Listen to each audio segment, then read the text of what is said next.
My name is Mr. Brewer, and this is my student Locke, and we're going to model a Think Aloud. Now, Think Aloud is simply a way that you can help your child comprehend by talking about strategies you can use while reading a book. So we're going to do 3 strategies today. We're going to do a fix-up strategy, a make connections, and a create images. So Locke is going to read from Shiloh, and I'm going to stop him in just a little bit, and we're going to talk about some of the strategies here. So we're going to start right there. And this particular afternoon, I'm about halfway up the road along the river when I see something out of the corner of my eye. Something moves. I look, and about 15 yards off, there's a short-haired dog, white with brown and black spots, not making any kind of noise, just slinking along with his head down, watching me, tail between his legs, like he's hardly got the right to breathe. A beagle, maybe a year or 2 old. I stop. The dog stops. Looks like he's been caught doing something awful, when I can tell all he really wants is to follow along beside me. Here, boy, I say, slapping my thigh. The dog goes down on his stomach, groveling about in the grass.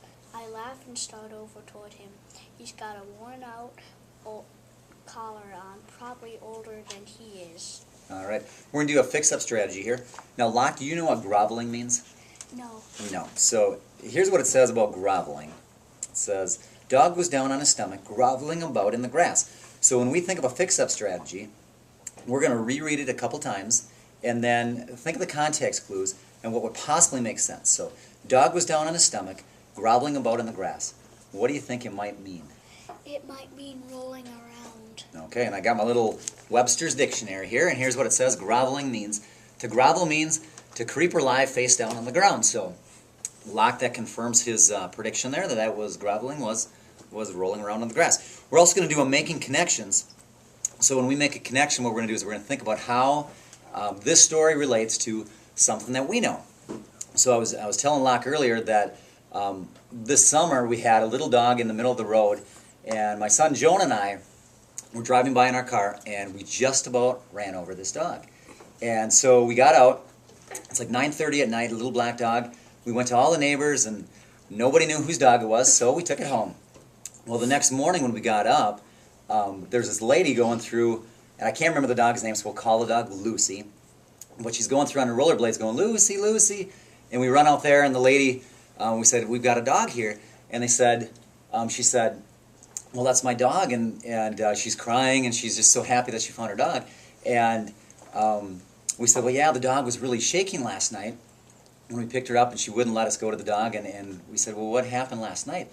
And she said, well, the neighbors were lighting off fireworks, and so the dog was really scared. And so it kind of reminded me a little bit of Shiloh, how Shiloh was really scared, how it was kind of shaking, wouldn't go next to the boy, and so it reminded me of this dog that wouldn't go next to us. So the next comprehension strategy we're going to use is creating images.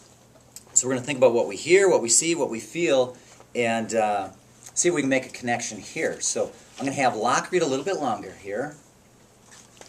That it belonged to another dog before him. Come on, boy, I say, putting out my hand. The dog gets up and backs off. He don't even whimper, like he's lost his bark.